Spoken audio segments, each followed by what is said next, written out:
Vamos começar, né? Já são 8, vai dar 8h10 já. Então, hoje a gente tinha combinado de fazer uma revisão da prova, né? E essa segunda parte da disciplina, a gente começou falando sobre os protocolos de segurança do paciente, tá? Então, eu vou fazer aqui um review, né, sobre esses protocolos. Depois, vou falar um pouco sobre gestão por processos, né, que foi a segunda, digamos assim, segundo conteúdo. E as ferramentas da qualidade que a gente viu na aula passada. Vou trazer mais um pouco dos protocolos, porque faz um pouco mais de tempo, né, e eles é um assunto bem mais complexo, tá? Mas a gente vou tentar aqui ver todos os assuntos. Então, eu vou apresentar aqui minha tela para vocês. Vou colocar aqui os slides para vocês.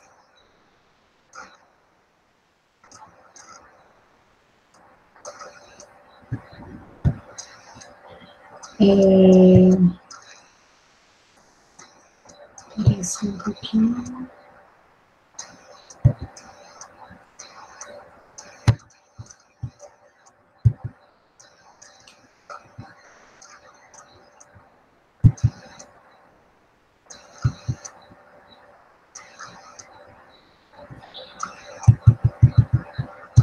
Vocês estão visualizando os slides?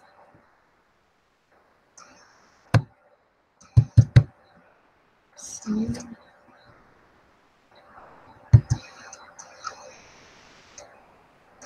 Ótimo, só ajustar aqui para eu conseguir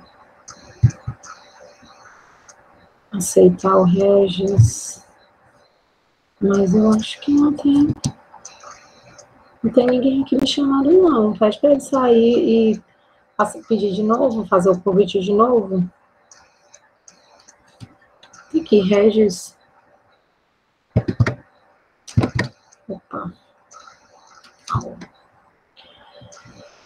Vamos lá. Tá aí ele, Regis. Boa noite. Vamos começar, tá, pessoal? A gente hoje vai fazer a revisão. Então, começando essa segunda parte da matéria, né, a gente viu a parte começou vendo as metas internacionais pela segurança do paciente. Então, a gente viu que elas são 6, né, 6, mas que tem uma que é meio dupla, né, então, no final das contas, elas acabam sendo 7, né, que são as metas que toda a comunidade de saúde do mundo, né, disse que ia trabalhar em relação ao cuidado em saúde e segurança do paciente, tá? Para tentar diminuir aí os eventos adversos nessas áreas. A primeira é a identificação segura, né? Para que a gente batalhasse para que não houvesse mais problemas de identificação. Depois a parte da comunicação, né? Que a meta era melhorar a comunicação entre os profissionais de saúde.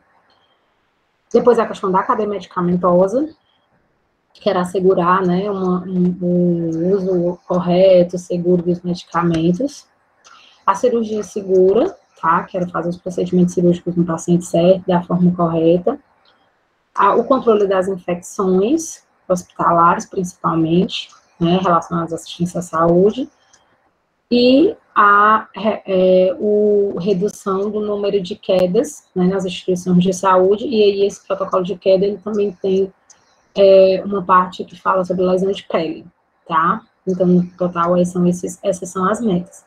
A gente vai falar aqui de todas elas, tá? Eu só não vou falar da comunicação, porque comunicação, ela não tem um protocolo específico, né? Na verdade, existem várias frentes voltadas para a comunicação. Comunicação, ela tanto tem a comunicação médico-paciente, né, no caso profissional da saúde, paciente, que existe todo um protocolo, né, voltado para esse tipo de comunicação, e existe também a comunicação que a gente chama de sistêmica, né, que é a comunicação entre profissionais de saúde, né, entre os equipamentos de saúde, né, toda essa parte de hoje em dia, que cresceu muito a parte de tecnologia, a parte de comunicação também dos sistemas. Então, comunicação abrange é algo muito complexo, então são várias frentes voltadas para essa parte de comunicação, registros em prontuário, tá? E aí eu não vou falar, a gente não tocou muito nesse assunto, porque senão a gente ia ter que falar de várias estratégias, né? E aí não ia dar tempo, mas a gente falou sobre todos os outros, ok? Em relação à identificação segura, né, que foi um dos primeiros protocolos aí que a gente viu que é um protocolo que tem que ser obrigatório em todas as instituições de saúde. A finalidade dele é assegurar, né, que o paciente receba o cuidado que foi indicado para ele, né, e não que ele receba um cuidado, né, um tratamento, um diagnóstico, uma terapia, uma orientação, seja ela qual for, que foi indicado para uma outra pessoa, tá? Que ele receba o que foi indicado para ele mesmo. Então, o protocolo de identificação segura, o objetivo dele é esse, garantir que, né, o diagnóstico, o tratamento, a orientação, o exame, a cirurgia que foi indicado para a Nayana, seja a Nayana que receba, não seja uma outra pessoa, tá? Os protocolos, os pacientes, né, eles devem ser identificados em todo o ambiente em saúde, tá? Se for no caso hospitalar, tem que ser em todo o ambiente hospitalar, se for no PSF, né, numa UPA, por exemplo, numa policlínica, né, desde a entrada do paciente, ele tem que ser identificado, tá? Não pode, né, vou identificar só os pacientes da internação.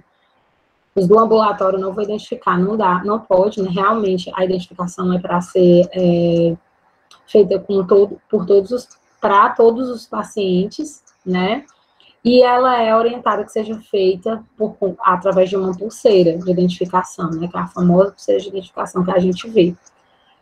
E aí, utilização de, no mínimo, 2 identificadores, tá? Como, né? Pode ser o nome completo do paciente e a data de nascimento, pode ser o nome da mãe, pode ser o número do prontuário, de preferência identificadores que o paciente conheça, que você possa perguntar para ele para confirmar, né, aquela identificação, que, por exemplo, se for o nome completo e a data de nascimento, né? Então, é no mínimo 2, tá? Podem ter mais de 2, né? Boa noite, William.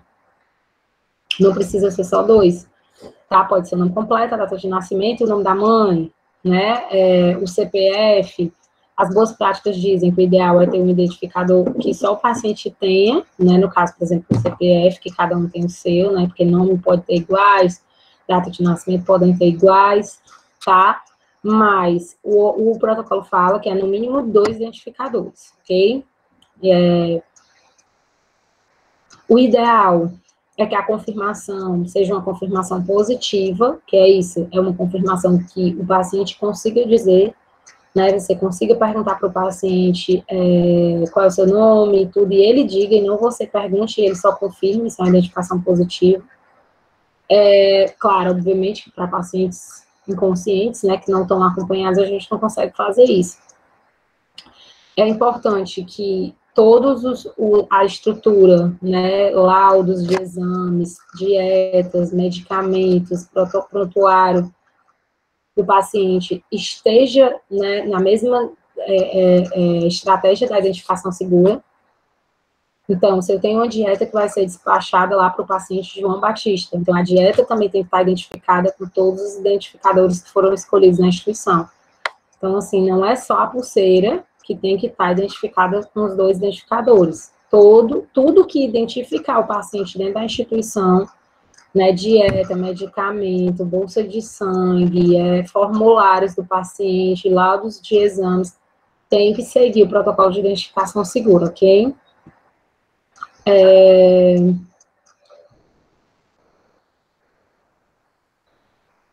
A questão do quarto, no número do leito, da enfermaria, ser um localizador e não um identificador, isso é muito importante, né, que às vezes a gente quer identificar, né, não se pode colocar, tá, como identificador o número do leito 29, né, leito 30, leito 200 e tanto, tá? Isso é um localizador, ele ajuda na orientação espacial da equipe, saber onde dirigir o paciente, mas não é o identificador. Aí a confirmação, né, que é o ponto crucial do protocolo de identificação segura. É na hora da realização do procedimento que você tem que confirmar, né? Então, todos os procedimentos que forem, mesmo que o paciente conheça, mesmo que o profissional de saúde conheça o paciente, todos os procedimentos que forem ser feitos com aquele paciente, transporte, cirurgia, administração de medicamento, pedir para assinar um termo de consentimento, qualquer coisa que for feita com aquele paciente, a gente tem que confirmar a identificação dele, né? Então, confirma, checando, no caso, né, ele está com pulseira, checando a pulseira. Opa. Confirma checando a pulseira, né? E preferencialmente o que você, né, com o medicamento, com o sangue, com a dieta, né? Checa e pergunta para o paciente também, tá? Então, isso é muito importante que aconteça. Do mesmo jeito que toda vez que a gente vai chegar perto do paciente, a gente tem que lavar as mãos, higienizar as mãos, a gente também tem que identificar, né, que conferir a identificação do paciente, né, até para ver se a pulseira está lá, dá para ler direitinho e tal. Então, são os pontos mais importantes relacionados ao protocolo de identificação segura. Agora, a gente vai para o outro protocolo, que é a parte de segurança medicamentosa, né, e aí a gente tem aqui, que eu até mandei para vocês, né, aquele do Ministério da Saúde, da Anvisa, o protocolo de administração, né, de segurança medicamentosa. A gente tem que entender um pouco da cadeia medicamentosa, tá? A cadeia medicamentosa, ela é desde a padronização dos medicamentos até a vigilância, né, que é esse que está aqui desse lado esquerdo. Então, todo esse processo, né, que é bem complexo, ele envolve, ele tem riscos, né, e aí a gente tem que trabalhar a segurança em todo esse processo. A padronização dos medicamentos é orientado que seja feita, né, que tenha uma comissão de padronização nas instituições para que os medicamentos eles sejam padronizados, porque quanto mais opções medicamentosas, né, por exemplo, você tem a mesma fórmula e tem várias opções, mais probabilidade de erro, né, até também por uma questão de custo, então é interessante que tudo seja padronizado, que você tenha, sim, alternativas, né, medicamentosas, mas que seja tudo isso padronizado, então é uma questão de segurança, né, aí tem toda a questão do planejamento, né, a partir da padronização você planeja a sua compra de medicamentos, né, aí tem a aquisição do medicamento, que passa também por uma questão de qualificação dos fornecedores, né, quando você tem os seus fornecedores lá de medicamento, você tem que acompanhar se esses fornecedores são confiáveis, né, você tem que vive tendo boletins da Vigilância em Saúde, né, da Anvisa, dizendo que medicamento tal não é confiável, né, laboratório tal, e aí isso vai impactar no seu tratamento, tá, então isso a gente tem constantemente tem que estar acompanhando esses fornecedores, se eles são de confiança, se eles são de qualidade realmente. Aí tem a questão quando você compra o remédio, né, que ele chega, como que você confere e armazena aquele produto. Então, a gente sabe que hoje, nessas centrais, né, que são as CRAFs, por exemplo, que são conhecidas, né, que é a Central de Abastecimento Farmacêutico, a gente tem que ter toda uma orientação de guarda, né, de conferência de guarda, tem produtos que são termoláveis, que eles têm que estar armazenados em refrigeração, tem produtos que são controlados, né, da portaria, de algumas portarias como os remédios controlados, que são da portaria 344, que tem que estar guardados em vigilância, porque são medicamentos que causam autodependência, né, existem os medicamentos que são os medicamentos potencialmente perigosos, que também tem que ter algum marcador dizendo que ele é um medicamento perigoso, né, então existe toda uma rotina de organização dessa farmácia, né, para que, de controle de vencimento, tá, controle de lote, né, porque se um medicamento, por exemplo, for detectado que estava com problemas naquele lote, aquele lote tem que ser guardado, né, tem que não pode ser usado, até que o fornecedor dispense de novo para o uso, se não, ou então se realmente não tiver condição, seja desprezado aqueles medicamentos. Então, a gente tem aí uma série de procedimentos, né, de barreiras, na questão do armazenamento.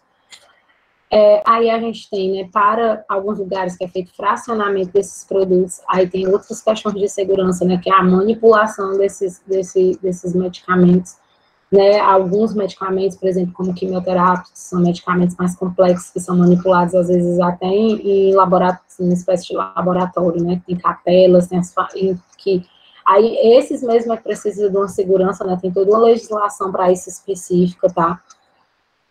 A gente tem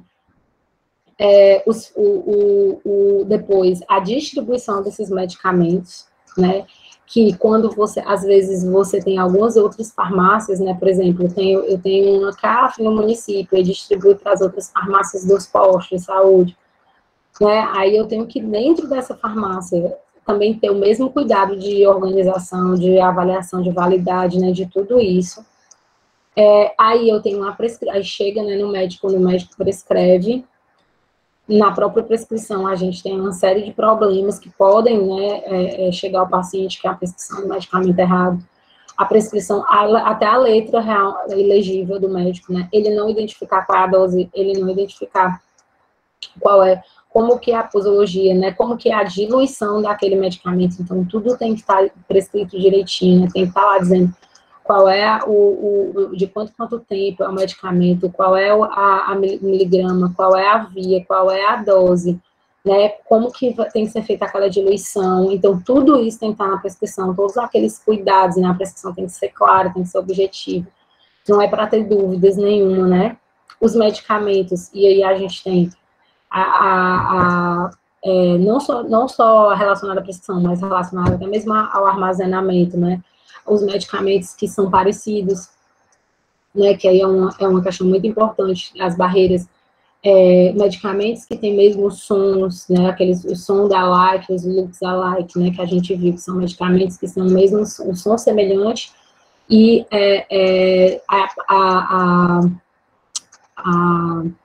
o som é semelhante e a apresentação do medicamento é semelhante, né, então a gente tentar fazer com que esse medicamento dar um rótulo diferente, colocar ele dentro de algum invólucro, né, para que esse medicamento ele fique diferente na hora, né, a gente, numa emergência, por exemplo, num carro de parada, a gente não corre risco de pegar um remédio, uma ampola do medicamento sendo que é outra, né, ou então de entregar um medicamento pensando que é um e ser outro, né, a questão da dispensação, né, do medicamento. Aí também tem boas práticas, né, pessoal, hoje ninguém macera mais comprimido, né, como antes existia muito aqueles pilõezinhos, né, nos hospitais, eu já até vi, hoje isso aí é terminantemente proibido, né, macerar comprimido, e aí a gente tem medicamentos que podem ser dados por sonda, né, então tudo isso tem que ser identificado da forma correta. A dispensação, né, depois da prescrição, tem a dispensação daquela prescrição. Então, o ideal é que a dispensação ela seja feita a cada administração. Né, isso aí é o sonho de consumo, né, assim, é o ideal, que seja feita a dispensação de hora em hora, né, que realmente a farmácia só dispense no momento da administração. Se eu estou falando assim, né, no ambiente hospitalar, que o paciente tem remédio de 2 em 2 horas, às vezes ele toma, né, de 4 em 4 horas, às vezes direto ele fica tomando medicamento, então o ideal é que existe essa dispensa, ela seja feita a cada tomada de medicamento, porque aí eu posso ter um controle de entrega maior, mas às vezes a gente sabe que a realidade é outra, né, às vezes a dispensa é feita para as 24 horas, né, daquela prescrição, às vezes a dispensa é feita, tem algumas realidades que é feita a cada 6 horas, né, a cada plantão, assim, cada 6 horas, mais tarde, às vezes à noite, né, das 12 horas, enfim. Mas o interessante é quanto menos medicamento você entregar para o posto, né, no caso a farmácia entregar para o posto de enfermagem, melhor, né, porque é menos probabilidade de erro, né, eu sempre pensei assim, quanto mais coisa, mais erro, né, quanto mais medicamento eu tenho, mais erro de errar, né, isso é óbvio. E aí tem toda a questão do preparo, né, quando é dispensado, né, o preparo ele vai depender muito da prescrição, né, e dos cuidados, obviamente, das boas práticas de preparo que aquela equipe vai ter. Aí depois de preparo vem a administração em si, né, que aí a gente tem que ver a questão aí a gente tem aí, né, os 9 certos, né, da administração de medicamentos, da administração segura de medicamentos, que hoje já são 11, né, já tem 13, já tem vários certos, que é o paciente certo, né, como que a gente sabe se o paciente é o certo? Pela identificação segura do paciente, né, o medicamento certo, na hora certa, na via certa, na dose certa, né, como que a gente sabe tudo isso? Pela prescrição, né, então eu tenho que ter o medicamento certo, né, na hora certa que vai estar lá na prescrição, né, que vai ter um aprazamento da enfermagem e tudo, pela via certa, que tem que estar lá também na prescrição, e na dose certa, né, que eu preparei e vou dar na dose certa. Aí a gente tem também a compatibilidade medicamentosa, né, os cuidados, às vezes tem interações drogas com droga, tem interação droga com nutrientes, né, com alguns alimentos, e aí a farmácia clínica vem, a nutrição clínica também vem, e aí ajuda, né, para tentar ver essas interações e às vezes algumas alternativas terapêuticas. A gente tem a orientação ao paciente, né, que também é muito importante, o direito dele recusar o medicamento, né, que vem dessa orientação, e o registro daquela administração feita de uma forma correta, né, a checagem do medicamento, o registro lá da equipe. E depois a administração não acaba aí, né, a gente ainda tem a vigilância medicamentosa, que é o avaliar os eventos, né, as reações medicamentosas que aquele paciente pode estar sentindo, né, as RAS, as RAM, aliás, né, as reações associadas ao medicamento, e aí acompanhar, né, essas reações desses pacientes, registrar, né, fazer todo esse acompanhamento, que aí a farmácia também segue junto com a enfermagem, fazendo esse acompanhamento do paciente, né, pós administração de medicamentos, certo? Um outro ponto muito importante dessa parte de medicamento, tá, que eu também deixei lá na plataforma, que eu quero que vocês olhem, são os medicamentos, né, que são potencialmente perigosos, que são os MPPs, né, deixei uma notinha lá de 2018, acho que 2019, uma atualização, 2019, né, dos MPPs, e fala assim, também conhecido como medicamento de alta vigilância, são aqueles que possuem risco aumentado de provocar danos ao paciente em decorrência de uma falha no processo de utilização.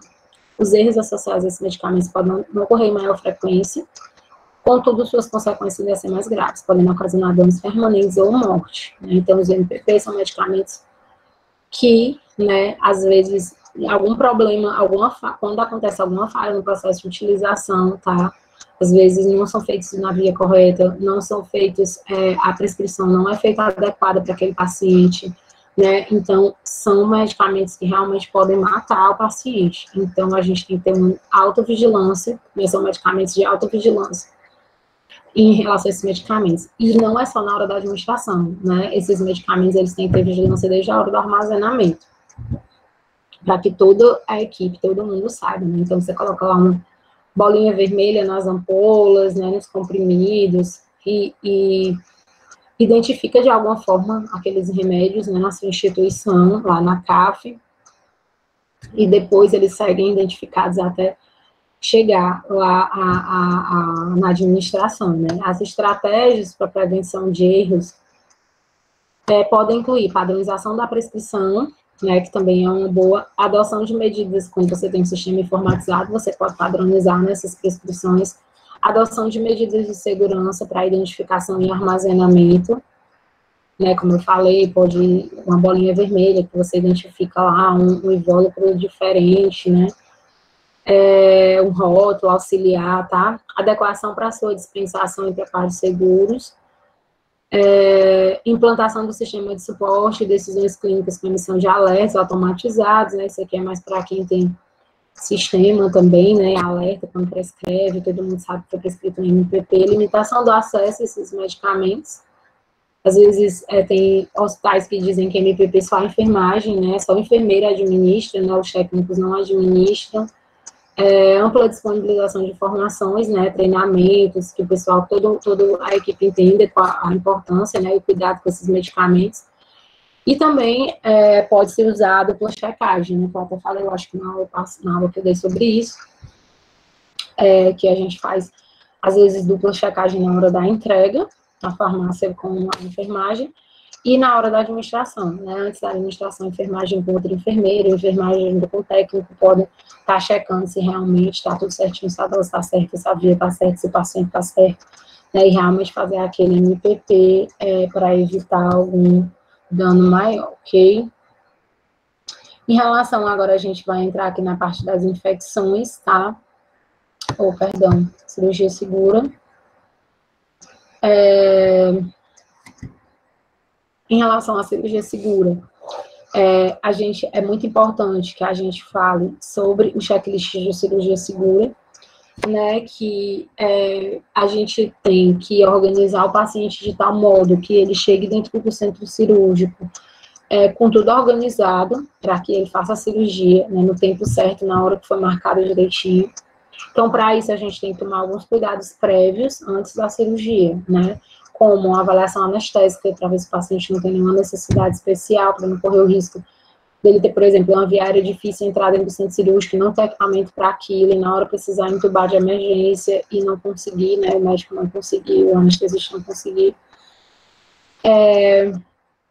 A gente tem que preparar, por exemplo, se ele precisar de reserva cirúrgica, esse paciente ele já tem que ter essa reserva antes de entrar no centro cirúrgico. Né, se ele vai precisar de algum material especial na cirurgia, isso já tem que ser organizado. Então, realmente, para que aquele paciente ele entre no centro cirúrgico com todo aquele suporte já, tudo que ele necessitar preparado, ok? Aí a gente tem, na hora do que o paciente entra no centro cirúrgico, né, o time out, né, que é a parada do tempo, né,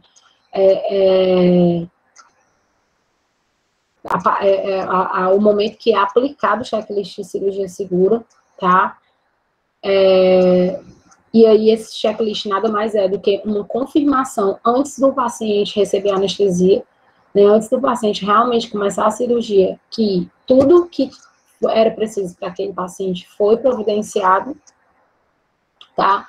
Então, antes da indução anestésica é confirmado, né, toda a identificação do paciente, é confirmado toda a equipe que está ali, né, demarcado o sítio cirúrgico, a gente tem 3 importantes pontos da cirurgia segura, né, que a gente não pode esquecer, que é a lateralidade, a marcação da lateralidade, né, que é indicado para todo tipo de cirurgia, a menos as cirurgias de orifícios, né, e por exemplo, cirurgias obstétricas, né, de cesarianas, que a pessoa só tem uma, né, realmente, mas às vezes até cirurgias que a pessoa só tem por exemplo, um fígado, a pessoa pode ter um problema anatômico, né, um desvio anatômico, e o fígado ser do outro lado. Então, é importante, sim, que todas as cirurgias sejam marcadas, né, o sítio de operação. Então, o médico vai lá antes e marca lá com a caneta, né, principalmente cirurgias de órgãos duplos.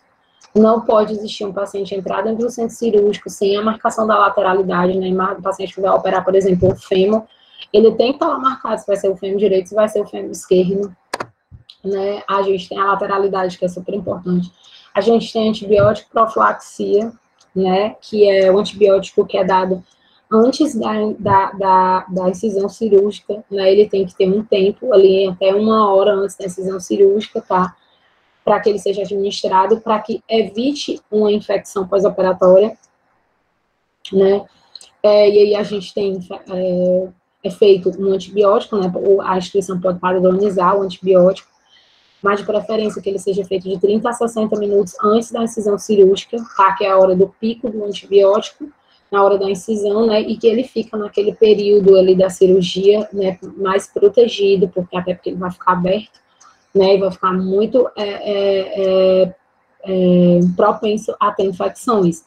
E a cada 4 horas, na orientação é que a cada 4 horas se faça um repique desse antibiótico, né, ou seja dada uma nova dose, em cirurgias mais complexas, né, cirurgia que é de 8 horas, né, às vezes 12 horas, cirurgias maiores, neurológicas, cardíacas, né, transplantes, que são cirurgias bem demoradas.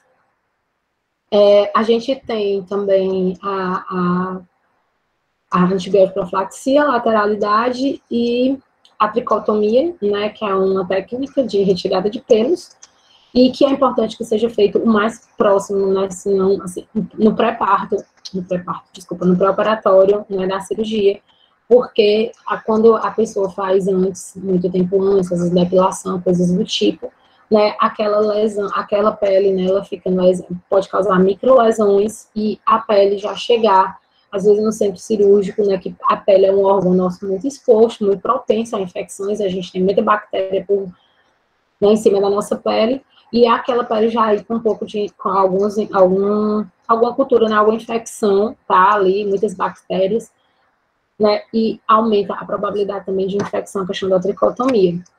Então, são esses 3 pontos muito importantes. O checklist de cirurgia segura que é feito, ele tem 3 tempos. Antes da incisão anestésica, aí se tudo aquilo, né, do checklist tiver ok, o anestesista faz, né, anestesia,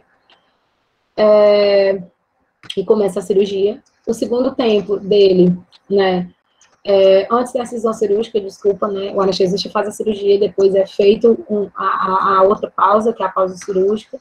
Estando tudo ok, o cirurgião começa a cirurgia e antes do paciente deixar a sala cirúrgica, né, a gente também tem outro momento do checklist, que é a hora de contar tudo, né, que é uma outra parte muito importante do processo cirúrgico, que é a conferência, né, no final da cirurgia das pinças, a conferência das gases, a conferência das compressas, né, a conferência de tudo aquilo para saber se realmente tudo que entrou está saindo, né? E aí também é muito importante nesse momento, se tiver algum material, né, para análise anatomopatológica, que esse material ele seja cuidadosamente, né, identificado, seja armazenado adequadamente, né, porque essa peça é uma peça muito nobre, né, e aí ela não pode se perder, e ela tem que seguir para exames. Agora a gente vai falar um pouco sobre infecções, tá? Em relação à infecção,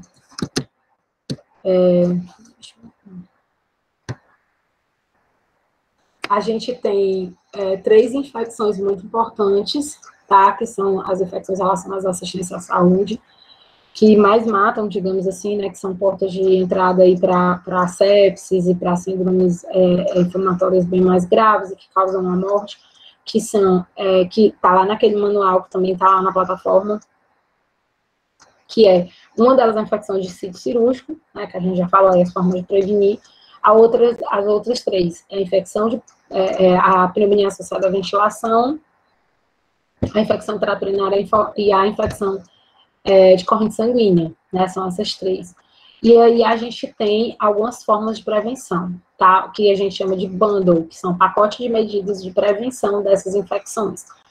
Então, a PAV, que é a pneumonia associada à ventilação, né, que ela acomete pacientes em ventilação mecânica, obviamente, né, então pacientes que têm ventilação mecânica, principalmente se passam muitos dias, né, são pacientes que são mais propensos a desenvolver pneumonias associadas à ventilação mecânica, tá? Essa é específica.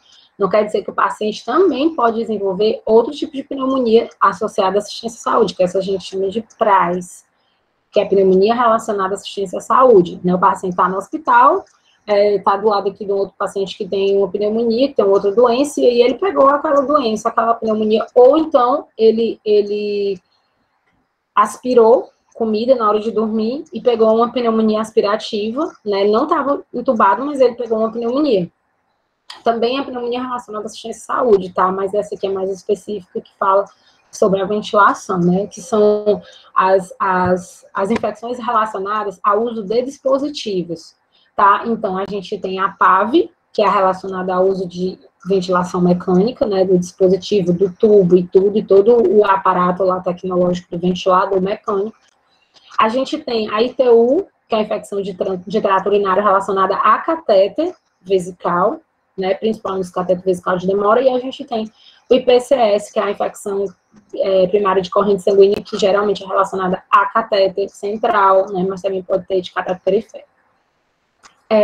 E aí, as medidas de prevenção para PAV, né, obviamente, higienizar as mãos sempre vai estar na primeira medida de todas, né, tudo que é relação à infecção. Manter a angulação da cabeceira de 30 a 45 graus, né, de preferência 45 graus, a não ser que o paciente tenha alguma contraindicação, né, mas isso daqui é condição para a prevenção de qualquer tipo de infecção, tanto de PAV, tanto de ventilação mecânica como não.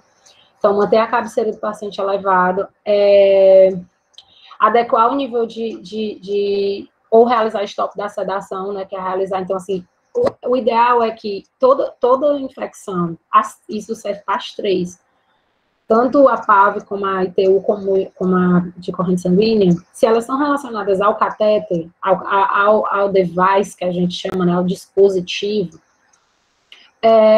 quanto mais rápido você tirar o dispositivo, mais você vai prevenir a infecção, tá? Então, o ideal é que todos os pacientes com dispositivos, com devices, que a gente chama também, tá? A gente sempre esteja a todo momento avaliando se aquilo ali não pode ser tirado. Claro que ninguém vai fazer uma intubação, ninguém vai tirar um catéter sem necessidade, né? Assim, aliás, com necessidade ainda, né? O paciente está dialisando, ele tem que ter o catéter, né? Mas a gente sempre fica se perguntando, ele realmente precisa dessa sonda? Né? Ele não já pode já então em condição de fazer uma micção espontânea, né? Ele realmente precisa desse tubo, ele já está querendo acordar, então aí, em relação à PAV, a gente sempre tem que tentar parar a sedação, fazer com que o paciente realmente volte, né, realmente consiga a extubação, isso tem que ser sempre feito, aí a fisioterapia e o médico está muito em cima disso. A gente tem que fazer aspiração endotraqueal, né, nesses pacientes, porque muito dessa pneumonia, ela vem de broncoaspiração por conta de secreção. Tem que realizar higiene oral com antisséptico, né, esses pacientes, a gente acha que eles são no hospital, eles não têm que escovar os dentes lá, realizar higiene oral, e a gente tem sim que fazer higiene oral com desse paciente, porque, né, a boca tem muito, a flora, né, da boca é muito complexa, né, tem muitas bactérias lá na boca que faz com que elas desçam pelo tubo, né, para as vias, né, respiratórias, então a gente sempre tem que estar higienizando essa boca desse paciente, né, a cavidade oral com antissépticos, com clorexidina, né, realizar a troca do circuito ventilador, isso é outra coisa muito importante, estar realizando a troca desses circuitos de acordo com o protocolo da instituição, monitorar a pressão do cuff, né, o cuff é o balonetezinho que fica lá no final do tubo, então sempre tem que estar olhando com o pulfômetro, isso aqui é um pulfômetro, né, tem que sempre estar olhando a pressão do cuff para que ele não solte, o tubo não fique, né, solto dentro da traqueia lá do paciente, e isso também ajude a ter uma intubação não planejada, algo do tipo, e evitar a reintubação do paciente, né, e evitar a extubação não planejada, né, porque o paciente não está sedado, porque o paciente arrancou o tubo, porque não estava fixado direito, e aí o tubo saiu, porque o cuff estava seco e o tubo não estava fixado direito e saiu, então aí a gente tem que trabalhar essas medidas, essas são as principais para prevenção de PAV. Aí a gente tem aqui medidas para prevenção de IPU, tá? Higienização das mãos, utilizar a técnica asséptica, isso daqui tanto serve para ITU como serve para IPCS, que é a exceção do catéter, aqui ele fala do catéter de demora, né, do catéter vesical, tá? Mas a gente tem também que realizar a técnica asséptica, e aí tem POPs para isso, né? Nas unidades tem que ter POP de introdução de catéter vesical, de catéter de demora, de catéter de alívio. A gente também tem que ter introdução, como que é feita pelo cirurgião, a inserção do catéter central, tá? PIC, né, que é a introdução de catéter central introduzido perifericamente, né, que é um outro dispositivo também, que pode causar também infecção de corrente sanguínea. E aí a gente tem que utilizar a técnica asséptica para todos esses procedimentos, tá? Manter fluxo de urina desobstruído, manter bolsa coletora abaixo do nível da bexiga, né? Isso aqui é muito importante para que não volte nada, né? E ela clampada direitinho. Evitar a inserção de... Evitar a inserção de sonda vesical de demora, né? Evitar sempre, assim como a PAV, evitar entubar, que também evitar colocar sonda. Sempre estar se perguntando se pode remover a sonda, né? Realmente só fazer se o paciente precisar. Realizar a higiene, né, do meato uretral 3 vezes por dia. fixar o catéter do paciente de uma forma correta, tá? Para evitar que esse catéter fique solto, né? E fique com contato muito com a pele. E registrar também, isso também aqui serve para prevenção de infecção de infecção de corrente sanguínea, né, essa questão do curativo, né, da fixação do catéter, se é uma fixação bem feita, para evitar também que o catéter fique, né, a questão da heparinização, no caso, se for um catéter, por exemplo, de hemodiálise, né, para estar sempre cuidados com curativo, isso daí é primordial, cuidados com curativo, tá? Para evitar, cuidados com o manejo desse catéter central, né? Às vezes, vão tirar sangue e tira do catéter, né? Não procuram uma via periférica, manuseia, fica lá manuseando muito o catéter central, e aí, quanto mais manuseio, mais risco de infecção, né? E aí, vamos agora para lesão por pressão e queda, tá?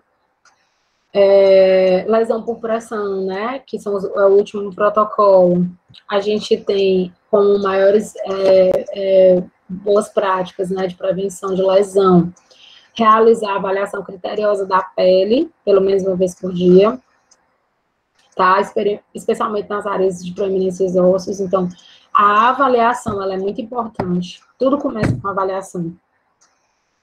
Todos os pacientes, eles têm que ser feita a avaliação diária da pele, né, e geralmente quem faz isso fica mais à frente é o enfermeiro, mas você pode ter por exemplo, um estomaterapeuta que na sua unidade, que também pode fazer isso.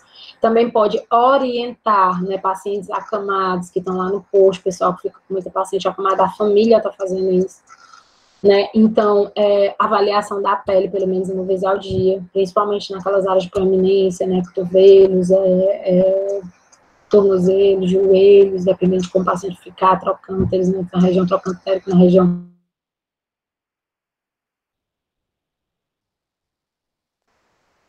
fica muito, né, deitado, em decúbito dorsal, e aí sempre está acompanhando essa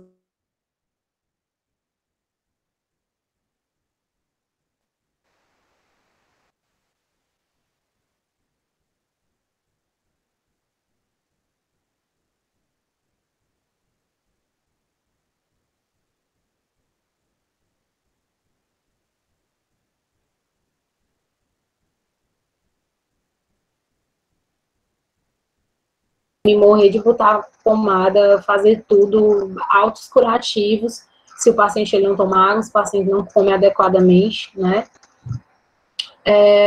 Porque tudo isso vai favorecer a cicatrização dos tecidos. E a questão muito importante, né? A gente pode também trabalhar com o uso de colchões adequados, coxins, né? Para prevenir a questão da fricção, né? Da pressão realmente. Barreiras também protetoras, né, espumas, hidrocolóides, alguns curativos, e aí já é numa fase já, além de prevenção, né, também às vezes até quando já tem alguma lesão, mas a gente pode usar filmes, espumas, né, para estar protegendo, tá?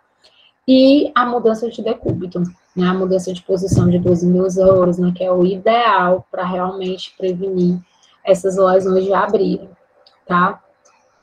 E a prevenção de queda, né, a gente tem que identificar também o paciente que tem risco de queda, né, do mesmo jeito que a gente tem que fazer a avaliação diária do paciente para ver se ele tem problema de lesão de pele, a gente também tem que fazer a avaliação diária para o paciente para entender se ele tem ou não risco de queda, entender que esses pacientes com risco de queda não são só os pacientes que estão acamados, tá? Eu posso ter um paciente, por exemplo, pós-operatório lá no centro cirúrgico, que ainda está sob efeito de anestesia, um paciente que está sob efeito de alguma medicação, né, que às vezes ele tá ali orientado e tudo, mas ele tem em algum momento uma queda de um problema de concentração, um problema de equilíbrio, tá? Então, existem hoje escalas que a gente consegue medir, né, o risco de queda desses pacientes, né, pacientes que desde questões físicas, né, questões estruturais do paciente, pacientes que têm deficiência, até questões realmente de ingestão de medicamentos, de drogas, enfim.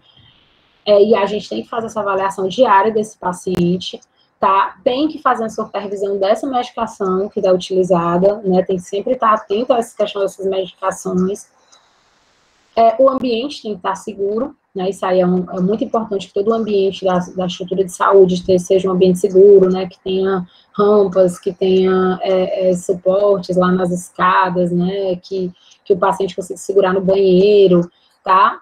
E a orientação, né? E também a questão da elevação da cabeceira, a elevação da cama, das grades da cama, né? Então, assim, queda tem muita relação, o protocolo de queda, com estrutura, né? Mas também tem relação com a avaliação diária e alguns procedimentos que a gente faz para evitar, né? Orientação, às vezes a gente pode conter o paciente, eu posso, né, dependendo do tipo, do grau de risco que o paciente tem, tá? Um paciente agitado, que fica a todo momento querendo sair da cama, que está desorientado, né, por conta de alguma condição, eu posso conter para proteger o próprio paciente, né, de uma queda. E aí vai muito também dos protocolos institucionais, mas é isso, a parte de segurança das metas, tá? A gente vai falar aqui rapidamente um pouco sobre a parte, eu vou até colocar lá no de processo.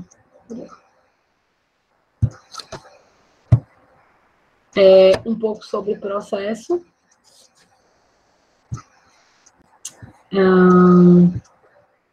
Vocês estão vendo a planilha? Estou vendo? Vou só voltar aqui para ver se vocês estão me respondendo. Sim, pronto, ótimo. Vamos lá. Processos, a gente tem, né, que o que é um processo? Vou aumentar aqui um pouco.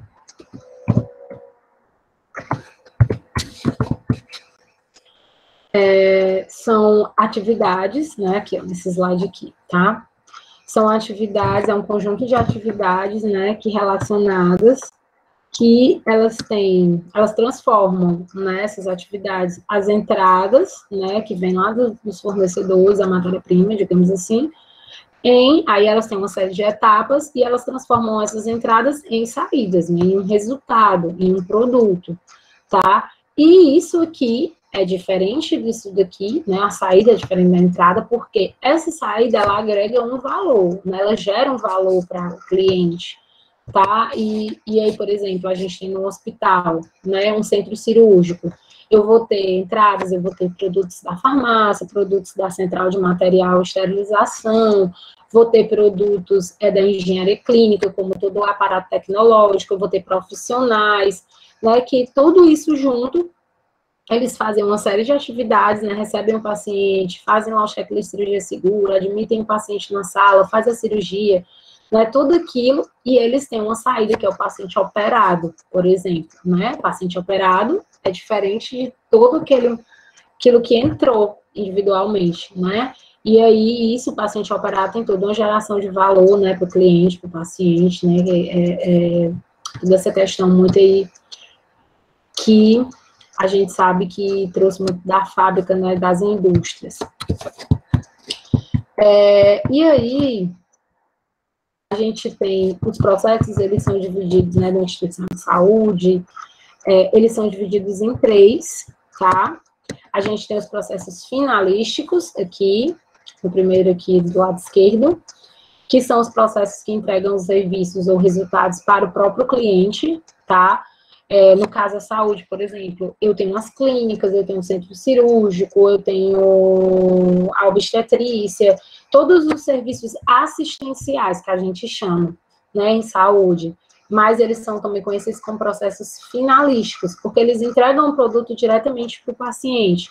Então, a clínica, ela entrega lá a alta, o produto dela diretamente para o paciente, o centro cirúrgico, como eu falei, ele entrega a cirurgia diretamente para o paciente, a obstetrícia, lá, o parto, entrega o parto, né, faz o parto para o paciente, tá? Diferente dos processos de apoio, que são esses aqui da outra ponta, que eles entregam os resultados para processos assistenciais, eles entregam para os colegas aqui, eles não entregam para o paciente, né, vamos dizer, a farmácia não entrega o remédio diretamente para o paciente, né, ela entrega para a clínica administra no paciente, né? O laboratório não entrega o laudo para o paciente do exame, ele entrega para o médico, para a clínica, e aí o médico dá o resultado lá para o paciente. Então, são esses processos de apoio, tá? Que eles entregam o resultado para os processos assistenciais. Aí tem farmácia, aí tem CME, aí tem laboratório, engenharia clínica, né? A gente vai ter centros de diagnóstico em imagem, né? Imagem diagnóstico, todos aqueles processos de suporte, né? E a gente tem os processos gerenciais, que são os processos que coordenam todos os outros processos, que definem as diretrizes para esses processos trabalharem. Por exemplo, a gente vai ter a parte jurídica, né, que diz como é que é essa parte legal, a gente vai ter a CCIH, que fala sobre todas essas regrinhas de controle de infecção, tá? E aí, por aí vai. Aí a gente faz, quando a gente quer entender melhor um processo, né, a gente faz desenha aquele fluxo, né? Vocês lembram até que eu falei sobre o fluxo na aula passada? A gente pode usar aquele fluxograma para desenhar um processo, tá? Geralmente a gente usa essa representação de fluxo para desenhar o processo, né? Para dizer como é que são as etapas do processo, quais são as primeiras, né? Depois o que vem uma atrás da outra. E aí,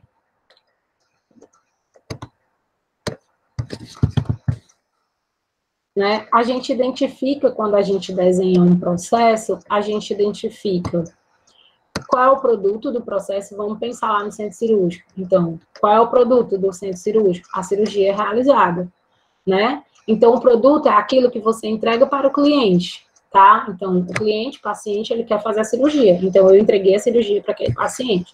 Então, esse é o produto.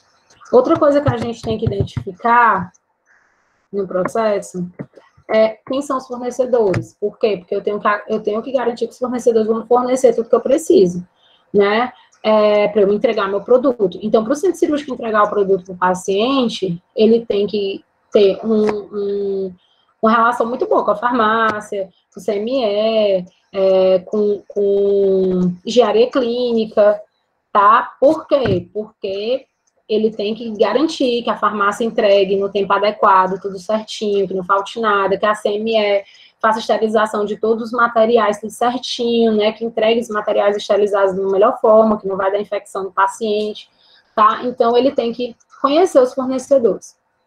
Outra pergunta, quem são os clientes? Né? São aquelas pessoas para que a gente entregue o produto, no caso, né, na saúde, são os pacientes. Quais são as tarefas? Né? As tarefas, elas são aquelas atividades que a gente realiza, né? Como eu falei, o paciente chega no centro cirúrgico, vai para a sala de preparo, aí depois da sala de preparo, ele vai é feito o checklist, cirurgia segura, ele vai para a sala cirúrgica, fez checklist na cirurgia segura, aí depois acontece a realização da cirurgia, depois acontece a conferência dos materiais. Então, são essas as tarefas, né, que eu posso pegar essas tarefas e desenhar esquematicamente na forma de um fluxo. Desde a entrada do paciente do centro cirúrgico até a saída, né, fazer aquelas caixinhas, o losango, né, as caixinhas, início e fim, e desenhar aquilo ali na forma de um fluxo. Outra coisa importante que a gente tem que saber aqui... Peraí. Aqui, ó, até tem a questão do fluxo aqui, mas eu vou falar de ferramentas. Opa. E aí, outra pergunta importante, quais são os riscos do meu processo, né, de não dar certo, ao risco da cirurgia não dar certo, da cirurgia não ser realizada, eu fazer no paciente errado, ter uma infecção, né, a gente tem que pensar sobre os riscos e as barreiras, né, então se eu posso fazer a cirurgia no paciente errado, então eu tenho que implantar o protocolo de identificação segura.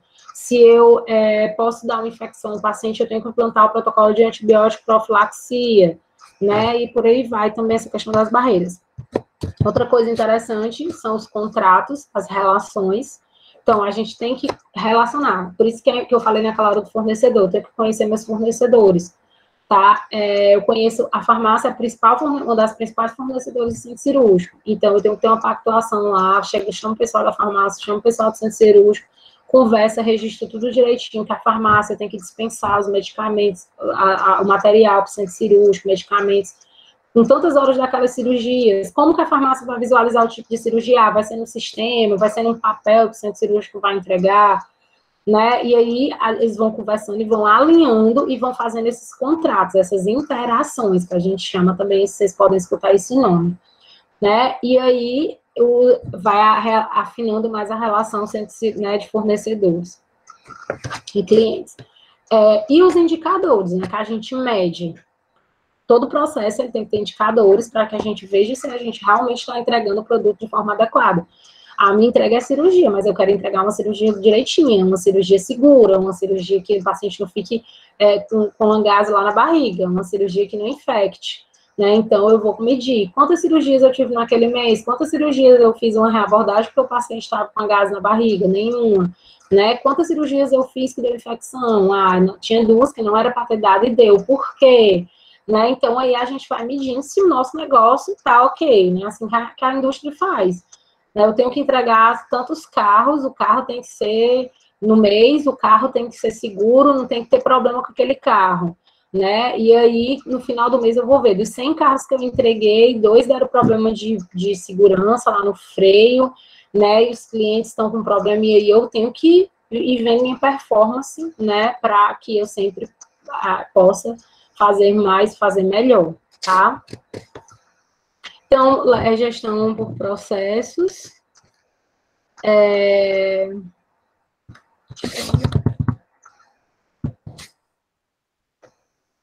Agora a gente vai falar um pouco sobre as ferramentas da qualidade, né? Que foi o último tema. Lembra que a gente começou falando um pouco sobre o PDCA, né? Que é um ciclo de melhoria contínua, tá? E aí as etapas do ciclo são 4, que é planejar, executar, checar e agir, né? Que aí é a etapa da melhoria contínua. Aí até foi bom que a gente falou agora um pouco de indicadores, né? No projeto, nos processos. Então, por exemplo, você tem aquela cirurgia. Aquela cirurgia, eu tive 2 infecções naquele mês, né? Cirurgias limpas, que não era para ter infecção. Então, tem aquele problema. O que eu vou fazer com aquele problema? Né? Eu vou planejar. Eu vi que eu identifiquei lá a causa.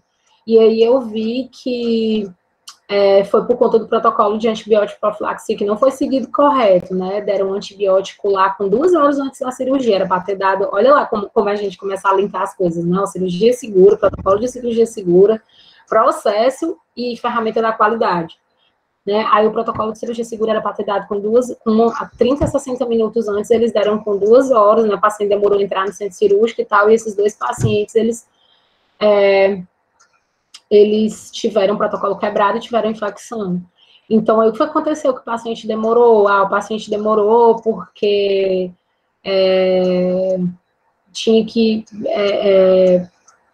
aconteceu lá um problema de transporte, né? E aí o paciente tomou o antibiótico e demorou 2 horas para ser transportado para o centro cirúrgico. Então, vamos fazer um planejamento por causa desse problema, né? Esse problema, vou aumentar a minha equipe do transporte. Minha equipe do transporte está muito pequena. Então, vou deixar uma pessoa do transporte só para o centro cirúrgico. Então, vamos lá, esse é o planejamento. Aí, eu vou executar, né? Vou contratar a pessoa, colocar lá e tudo certinho.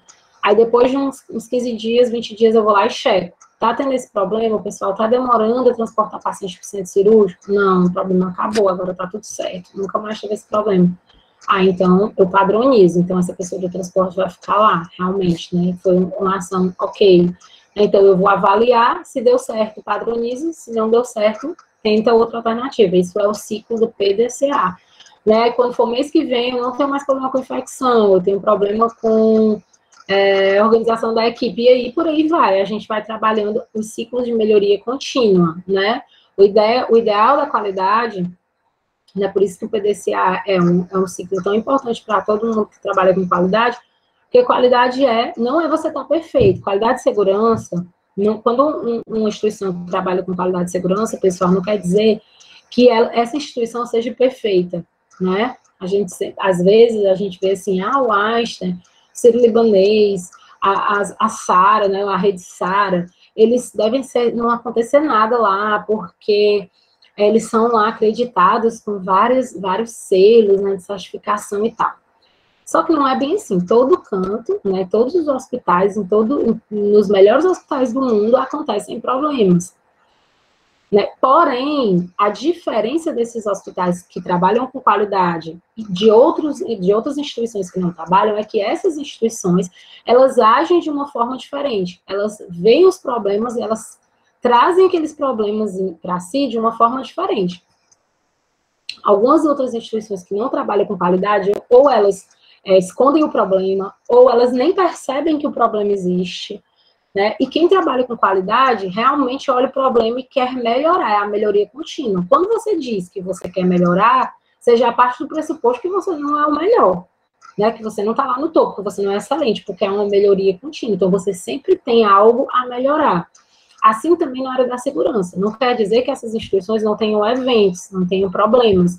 Quer dizer que essas instituições tratam de formas diferentes os seus eventos. Então, paciente que morreu por conta de uma broncoaspiração, pode ser que numa instituição que não trabalha com segurança, bote para debaixo do tapete, faça esconder essa questão. Numa instituição que trabalha com os protocolos de segurança, que tem uma cultura de segurança estabelecida, ele vai ver o que foi que aconteceu com esse paciente broncoaspirou. Vamos fazer alguma coisa para que próximos pacientes não broncoaspirem, não morram desse jeito. Né? Então, essa é a diferença. Tá? E assim, fazendo assim, eles realmente têm menos problemas, assim, né? Eles conseguem visualizar melhor seus problemas, fazer mais ações e ter problemas pelo menos menos impactantes, tá? E aí, a gente viu o ciclo PDCA e viu foi três ferramentas, né, que a gente viu. Uma foi...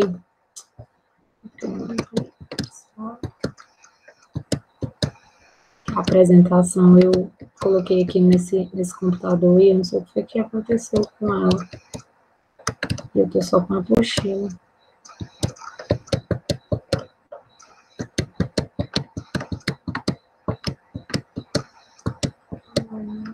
A gente viu fluxograma, diagrama de Pareto e Ishikawa, né? Foi. Aqui, gráfico de Pareto.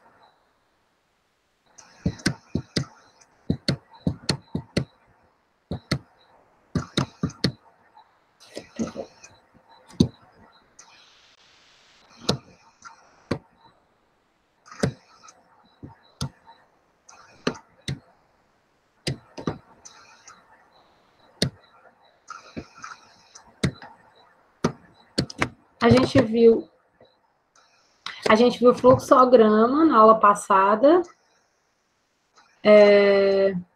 Não, a gente viu fluxograma, Ishikawa e 5W2H, não foi? Só me confirmem aí, por favor, essas três. Ah, foi. Do Pareto a gente não viu, né?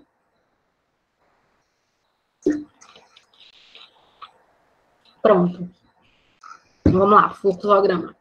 Fluxograma, como eu falei para vocês, a gente trabalha muito ele para definir o processo, né, para trazer mais claro, de uma forma esquemática, o desenho, né, dos nossos processos, ou dos processos, ou de algum fluxo, de alguma... Deixa eu... tá aqui, Ishikawa. Ishikawa, a gente usa, né, que é a espinha de peixe, a gente usa para trabalhar causa, procurar as causas dos problemas, né? E aí a gente tem... Aqui a gente coloca, quando a gente vai trabalhar, né? Aqui a gente coloca o problema, aqui nesse quadrinho aqui da frente, que são os efeitos, né? E aqui a gente trabalha procurando as causas, tá? E aí, tem um problema lá, né? O paciente teve uma infecção. Nossa, essa apostila aqui não tá muito boa, não. Deixa eu ver se eu acho aqui a aula. Peraí, só um pouquinho, pessoal, que eu vou só procurar aqui a aula. Opa.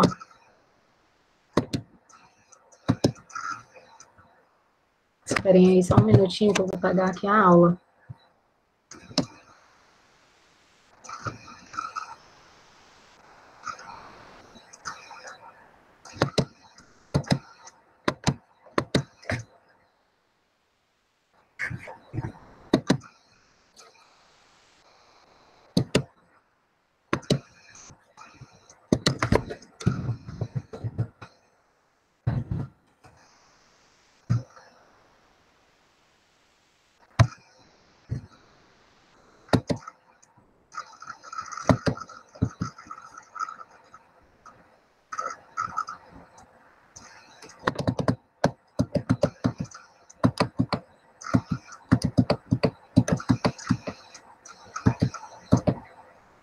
Pronto.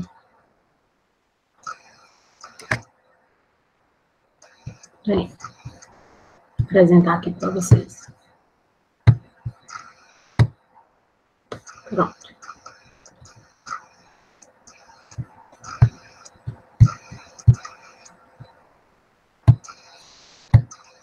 Então, a gente tem um fluxograma, como eu falei, né? Que é uma representação esquemática, né, das atividades, de um fluxo, de um processo que vocês queiram transcrever, né, deixar de uma forma mais fácil, né, de visualização, de fácil entendimento. E a gente tem, né, que cada símbolo desse representa, né, aqui o arredondado representa o início e o fim, esse losango, uma pergunta, né, uma decisão, e o quadradinho aqui representa uma atividade, né, um processo, uma atividade daquele processo, tá? Esses são os principais, tá, que a gente viu na aula passada. E aí a gente tem aqui as raias, né, como eu falei, que são as responsabilidades,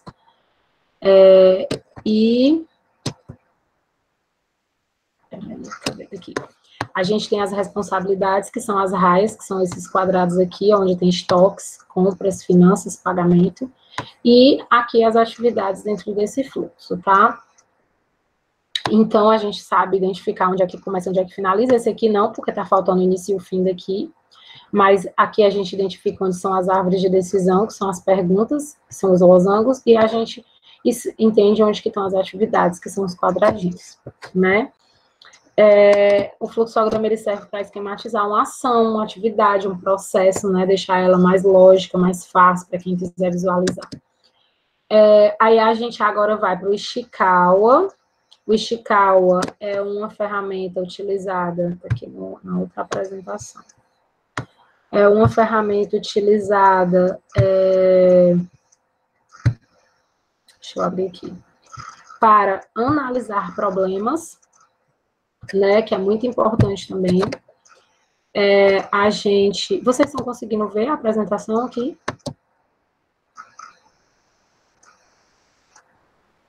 Sim, ótimo. Para analisar causas, né, de problemas, tá? E aí, a gente... Deixa eu chegar lá nele.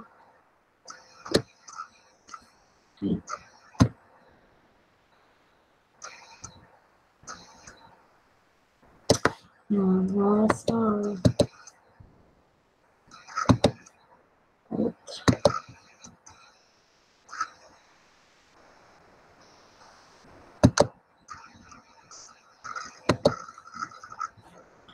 Essa. Aqui tem o Ishikawa.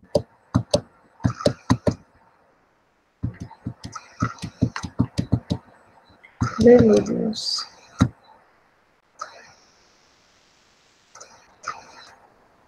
Que eu gosto daquela apresentaçãozinha.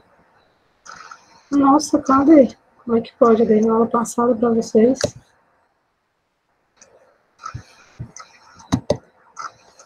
Não tô achando aqui, pessoal. Mas, enfim, eu vou falar daqui, tá?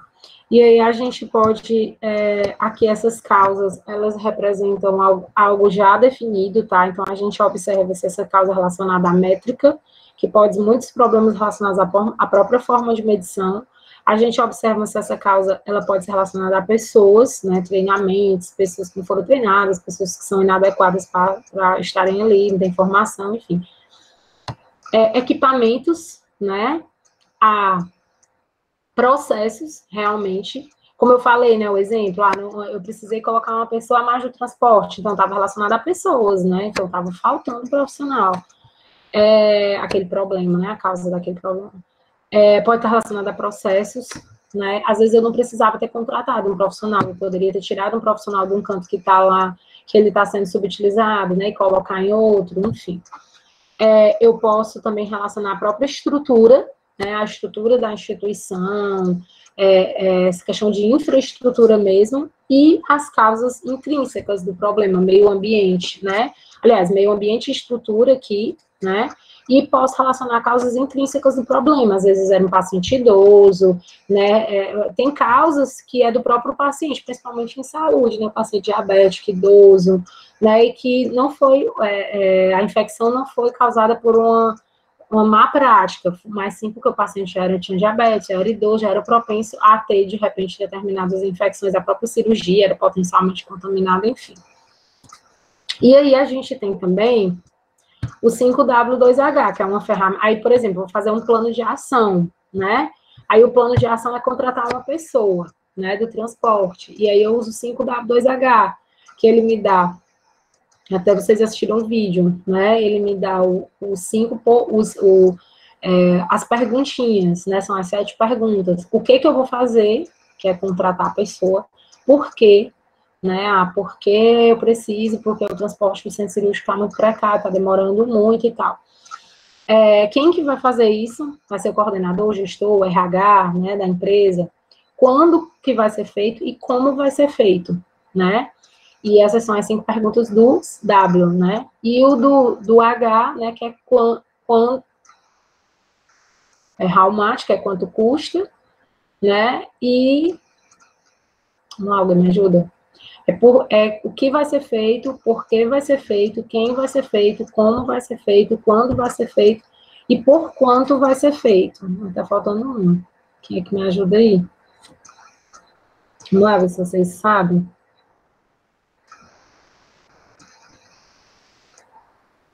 O que vai ser feito, quando, por quê, né? Quem,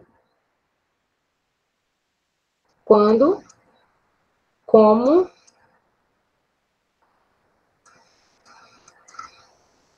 já disse. É onde. Obrigada, Nayane, é onde, tá faltando. Onde que vai ser feito e quanto custa, né? Como e quanto custa. Então, estudem 5W2H, tá? Vai cair na prova. Tudo isso que eu falei, na verdade, vai cair, tá? E é isso, pessoal. Assim, eu sei que foi rápido, mas foi realmente só uma revisão, né? Eu acho que eu até falei demais de